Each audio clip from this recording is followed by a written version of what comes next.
Bonjour chères Montcelliennes et chers Montcelliens, je souhaitais partager aujourd'hui avec vous, dans le cadre d'un point d'étape, hélas lié au Covid, la décision du préfet du 18 septembre 2020 qui a passé notre département en zone rouge. Je souhaitais faire une mise au point par rapport aux questions que vous pouvez vous poser.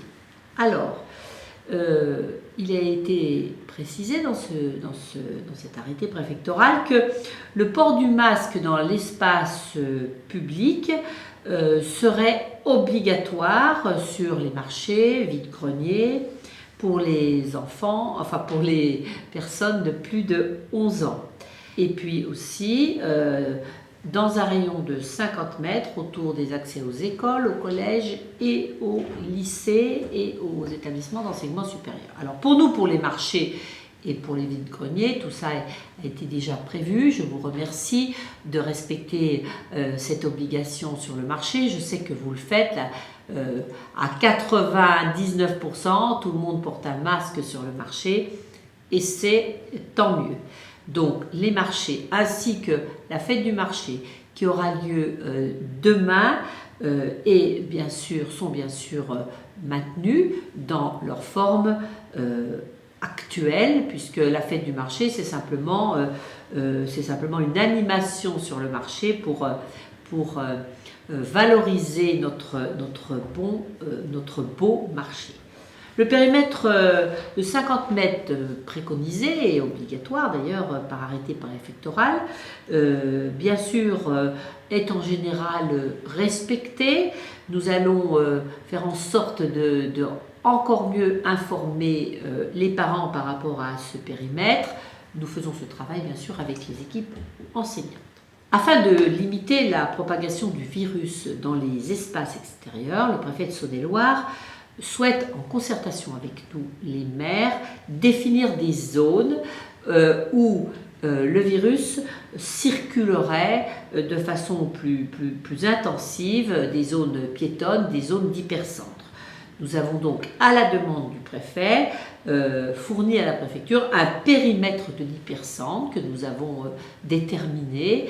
Ce périmètre, très simplement, c'est les zones piétonnes, la rue de la République, la rue Carnot, et puis toutes les rues perpendiculaires. On va dire les rues perpendiculaires entre la voie ferrée et le canal. Cette limitation devait se faire d'une manière temporelle. Nous avons choisi de fixer comme temps entre 10h et 19h. Le mieux, c'est de porter le masque dans cet hypercentre quand vous vous déplacez dans l'hypercentre. Le festival TSB est maintenu, bien entendu, puisque à ce stade, le préfet n'envisage pas de fermeture généralisée des établissements recevant du public. Donc nous sommes dans ce cas par rapport au TSB, mais au moment où je vous parle, c'est la situation. Les choses peuvent peut-être évoluer, enfin à ce jour, et pour le week-end, c'est ainsi que cela va se passer. Donc l'embarcadère va accueillir ce soir Gauvin Serre, premier spectacle du festival, avec un protocole sanitaire. Vous avez l'habitude maintenant de ce protocole sanitaire, règles de distanciation. Vous serez accueillis comme vous l'avez été depuis que l'embarcadère a rouvert dans des conditions sanitaires avec un protocole et des règles de distanciation très respectées et mises en place par les agents de la ville que je veux remercier. La suspension de l'autorisation de fermeture tardive des établissements à 3h du matin est effective. Désormais, les établissements devront fermer à 1h du matin. C'est déjà le cas. Revenons quelques minutes sur la foire au graton. Je sais que cette foire au graton, nous y sommes tous, sans exception, très attachés. Mais cette foire au graton, c'est une zone de circulation, de concentration et qui peut favoriser la circulation du virus. Et il faut avoir une vigilance accrue sur ce sujet. Avec la vente et la consommation d'alcool sur un périmètre certes qui aurait été étendu, cela nous paraît très compliqué de contrôler ces distanciations physiques. Donc c'est la raison pour laquelle, depuis que nous sommes passés en zone rouge, j'ai pris la décision en responsabilité de ne pas pouvoir faire la foire au Graton cette année. Sachez que je le regrette, mais alors sincèrement, parce que la foire au Graton, c'est notre foire de démarrage du TSB qui, je le dis, aura lieu. Et nous allons maintenir les animations au centre-ville.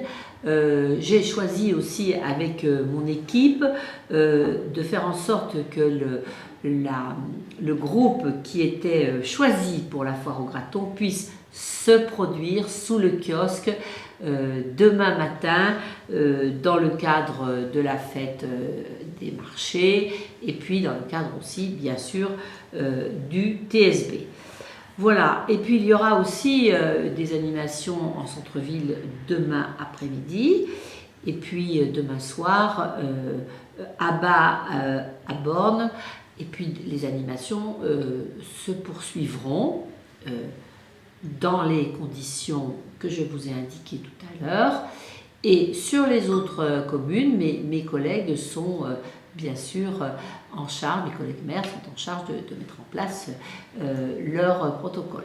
Je tiens à préciser qu'avec l'équipe municipale, comme pour la fête de la musique, nous avons choisi de prendre en charge le coût des concerts dans les bars pour le TSB. Prise en charge bien sûr financière et accompagnement logistique et accompagnement en termes de protocole sanitaire, comme nous l'avons fait pour la fête de la musique. Voilà ce que je souhaitais vous dire. Vous allez trouver quelques spectacles annulés. Alors, quelques spectacles annulés en raison d'artistes qui n'ont pas pu venir, n'ont pas obtenu de visa, notamment les artistes russophones. Et puis une annulation, mais vous le retrouverez sur le Facebook de la ville, d'une troupe pour des raisons pour cause Covid dans le groupe. Voilà, c'est ainsi. Je vous souhaite un bon TSB. Malgré tout cela, c'est très important pour nous que le festival soit maintenu, que ce lien social, que ce lien culturel soit maintenu.